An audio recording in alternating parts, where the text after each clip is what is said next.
ओम ह्रीं अरहं णमोजिनाणम। आध्यात्म रत्नाकर भगवान पूज्यपाद देव श्लोक नंबर 26 में कहते हैं, तस्मात् सर्वप्रयत्नेन निर्ममत्वं विचिन्तयेत्। अर्थात अच्छी तरह निर्ममत्व परिणाम का चिंतन करो। अब शिष्य पूछता है कि हे भगवान, आपने कहा, हमने सुन लिया, लेकिन ये निर्ममत्व परिणाम होता क्या है? तो आचार्य भगवंत श्लोक नंबर 27 में निर्ममत्व पने की सिद्धि के योग्य विचार, कैसे परिणामों से निर्ममत्व की सिद्धि होती है, आइए देखते।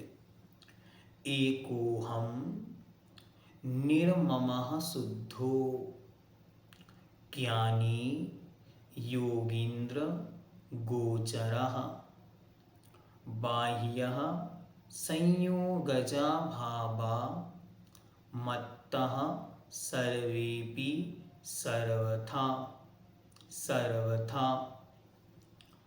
एकोऽहं निर्ममः शुद्धो ज्ञानी योगीन्द्रगोचरः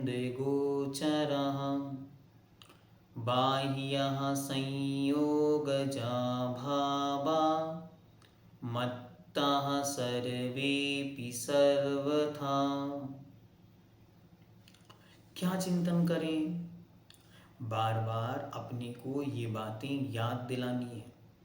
कोशिश करें ये श्लोक जीवन पर्यंत के लिए याद कर लें। ये श्लोक आत्मा की शक्तियों को बढ़ाने वाला है। आध्यात्म की ऊर्जा हम तक कैसे पहुँचे, इसका रास्ता ये श्लोक बतलाता है। क्या कहते हैं, देखते हैं। एकोऽहम्, अहम एकः, मैं एक हूँ।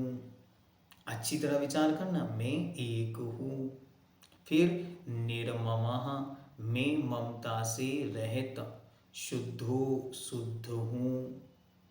ज्ञानी ज्ञानी हूँ, मुझ में अनंत ज्ञान का साम्राज्य है।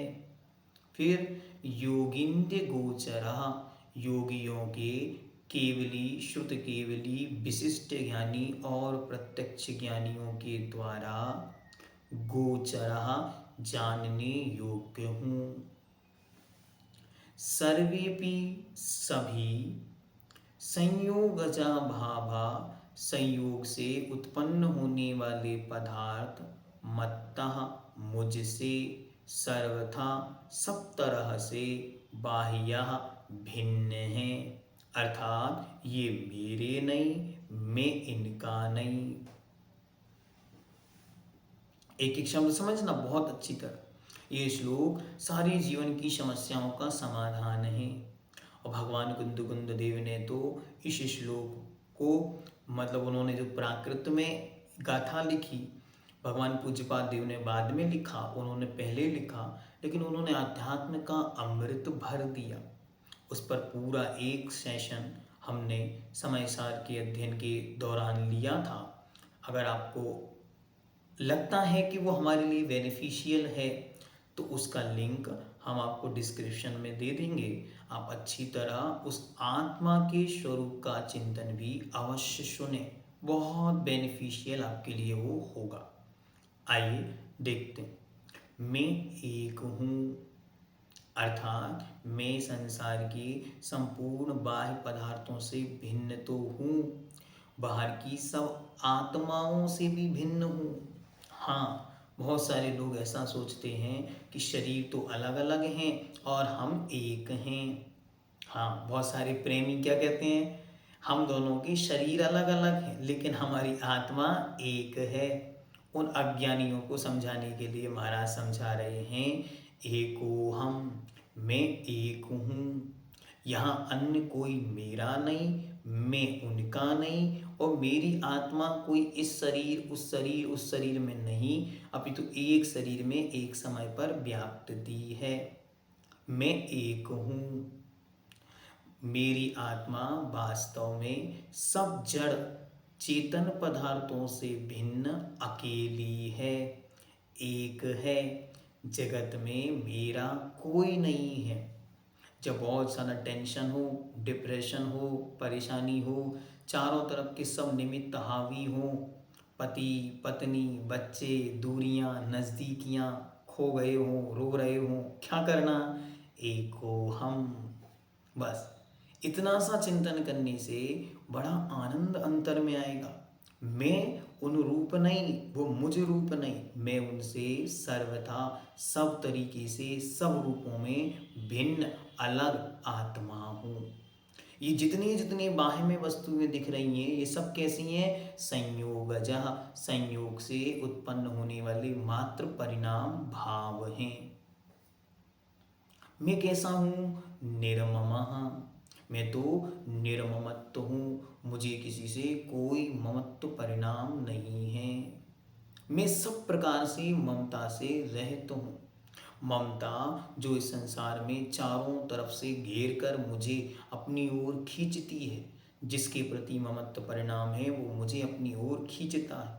जिससे ममत्वता से विपरीत परिणाम रखते हैं वो हमको दूर करता है। बस ये राग द्वेष चलता है। इसलिए मैं कैसा हूँ? मैं तो निर्ममत्व हूँ। और मैं कैसा हूँ? शुद्ध हूँ। क्यों? क्योंकि मैं तो आत्मा हूँ। गंदगी तो कर्म के निमित्त से आई है। कर्म मेरे नहीं, कर्म तो मुझसे भिन्न है।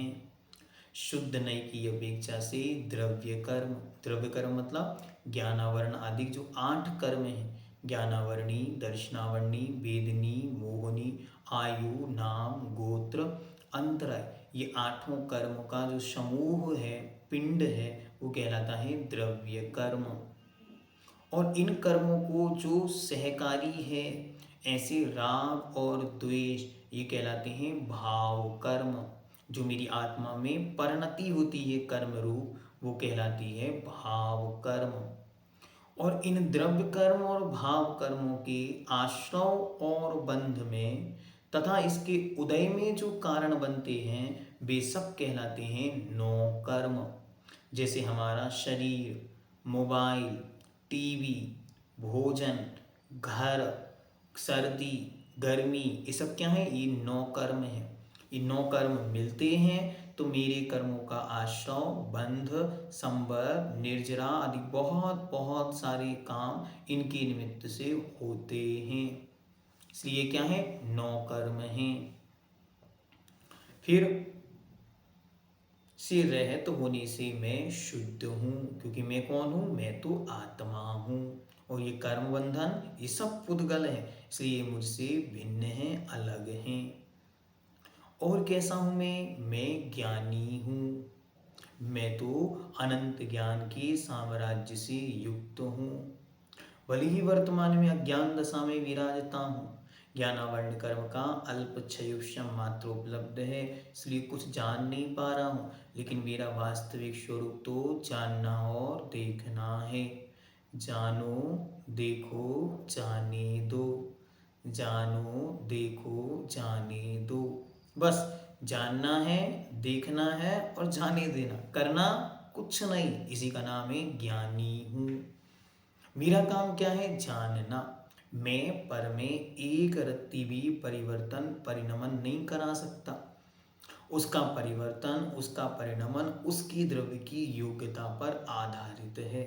मैं कौन हूँ? मैं तो ज्ञानी हूँ, जानने वाला हूँ, स्वपर प्रकाशक तथा स्वपर प्रकाशन करने वाला स्वभाव वाला होने से ज्ञानी हूँ। और कैसा हूँ? योगिंद गोचरा। अरे संसार की आंखें मुझे नहीं देख सकती। मुझे देखने के लिए तो विशिष्ट आंखें चाहिए, मुझे देखने के लिए तो विशिष्ट ज्ञान चाहिए। संसार की आंखें मुझे नहीं देख सकती। भगवान कुंद कुंद देव लिखते हैं, मैं कैसा हूँ? मैं अरस मरु मगंदम अब्बत्तम चेदना गुणमसद्दम जान अलिक गहणम जीव निडिठ संठाणम। मैं कैसा हूँ? मुझ में रस नहीं, मुझ में गंध नहीं, मुझ में रूप नहीं, मुझ में स्पर्श नहीं, मुझ में गंध नहीं, मुझ में वर्ण नहीं, मेरा कोई आकार नहीं, मुझ में कोई लिंग नहीं, मुझे पहचानने का कोई अलग से विशेष आइडेंटिटी नहीं। मैं तो आत्मा हूँ। वो कैसी आत्मा हूँ? योगिंद गोचरः, विशेष विशेष ज्ञानियों के द्वारा, विशिष्ट पर्यायों के द्वारा जानने योग्य हूँ। अनंत पर्यायों से विशिष्ट होने से केवल ज्ञानी तथा शुद्धोपयोगमयी शुद्ध केवलियों के गोचर ज्ञान का विषय हूँ। उनके द्वारा संवेद्य हूँ, उनकी संवेदना का मैं विषय हूँ। बाकी बाकी यहाँ कोई नहीं जानता मुझे। बाकी सबका परिचय तो इस शरीर से है। बाकी सबका परिचय तो उनके द्वारा अपने राग द्वेष से है। जिनको मैं अच्छा लगता हूँ वे अपने राग से मुझे मित्र मानते हैं। जिनको मैं बुरा लगता हूँ वे अपने द्वेष के निमित्त से मुझे शत्रु मानते हैं। मेरा ना कोई शत्रु है न कोई मित्र है। ऐसे ही मैं स्वयं जो मुझे अच्छा लगता है अपने राग के निमित्त से उसे मित्र मानता हूँ, जो मेरे प्रतिकूल होता है उसे मैं बैरी मानता हूँ। वास्तविकता में ये सब कैसे हैं? बाह्य संयोगजा भावा मत्तः, मुझसे सर्वेपि सभी तरीके से सर्वथा हमेशा भिन्न हैं, अलग हैं। न ये मेरे हैं न मैं इनका हूँ। निर्ममत्वम विचिंतित, बार बार उस निर्ममत्वपने पर चिंतन जाएगा। शरीर और कर्मों के संयोग से जो मेरा तेरापन को लिए हुए मोह ममता के राग द्वेष के भाव होते हैं वे वास्तव में मेरे भाव नहीं हैं। ये सब मुझसे अलग हैं। इस तरह अपने आत्मा का शुद्ध स्वरूप विचार करने वाला सम्यक दृष्टि निर्ममत्वम विचिंतित, निर्ममत्वपने का चिंतन करे। बार बार अपनी आत्मा का उपयोग अपनी आत्मा में लाने का पुरुषार्थ करे। बार बार स्वयं को याद दिलाए, मैं एक हूँ, मैं निर्ममत्व हूँ, मैं शुद्ध हूँ, मैं ज्ञानी हूँ और मैं योगियों के द्वारा जाने जाने योग्य आत्मा हूँ। और जितना कुछ यहाँ बाहर दिख रहा है, ये माता पिता, ये राग, ये द्वेष, ये मोह, ये कर्म, ये मित्र, ये शत्रु, ये पैसा, ये संपत्ति, सब कुछ ये मुझसे भिन्न पर अन्य कुछ और है। ये तो मात्र कर्म की बदौलत है। एक कर्म विपरीत, सुनिए ध्यान से, पुण्य कर्म का योग है तो शरीर सुंदर है। शुभग नाम कर्म का उदय है, शरीर सुंदर है तो सारी दुनिया अट्रैक्शन को प्राप्त हो रही है। कल्पाप कर्म के उदय में इस चेहरे पर कोई रोग उत्पन्न हो गया, चेहरा दिखेगा नहीं तो कोई देखने वाला देखेगा नहीं। अभी जब तक पुण्य का योग है सारी दुनिया प्रशंसा करेगी, ये सब कीर्ति नाम कर्म का उदय है। अयश कीर्ति का उदय आ जाए, दो राज, दो कोई कमियां सारे संसार में फैल जाएं तो सारे लोग दूर हटने लगेंगे। ये क्या हो रहा है? सारा संसार कर्माधीन है। यहाँ एक भी क्षण के लिए भी ये विचार नहीं आना चाहिए ये सब मेरे हैं। तुरंत ये विचार करो, यहाँ कोई भी किसी का नहीं, सब कर्माधीन अवस्था है। सारा संसार बस कर्माश्रित है। वे कर्म की अधीनता में, कर्म के निमित्त से मुझे मिले हैं और मैं उन्हें अपना मान के बस अपना राग द्वेष बढ़ाता हूँ, होता जाता कुछ नहीं।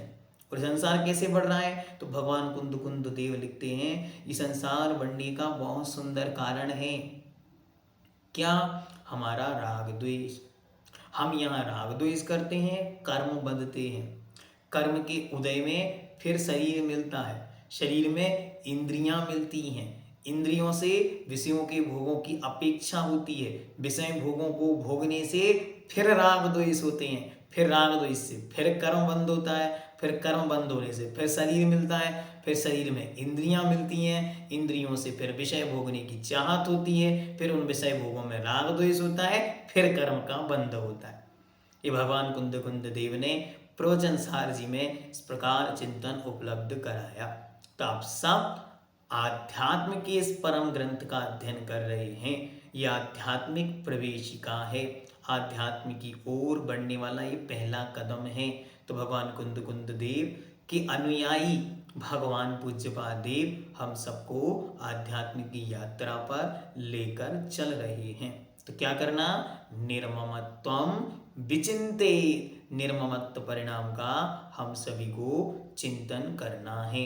कैसे करना है? आंखें बंद करके 1 मिनट के लिए मैं एक हूँ, मैं निर्ममत्व हूँ, मैं शुद्ध हूँ, मैं ज्ञानी हूँ, मैं विशिष्ट ज्ञानधारी योगियों के, केवल ज्ञानियों के ज्ञान का विषय हूँ, क्योंकि मैं आत्मा हूँ। बाहर में ये जो कुछ भी संयोग दिख रहा है सब कर्मज हैं, कर्म के निमित्त से हैं। ये मेरे नहीं, मैं इनका नहीं, ये सब मुझसे भिन्न हैं। जैनम जयतु शासनम।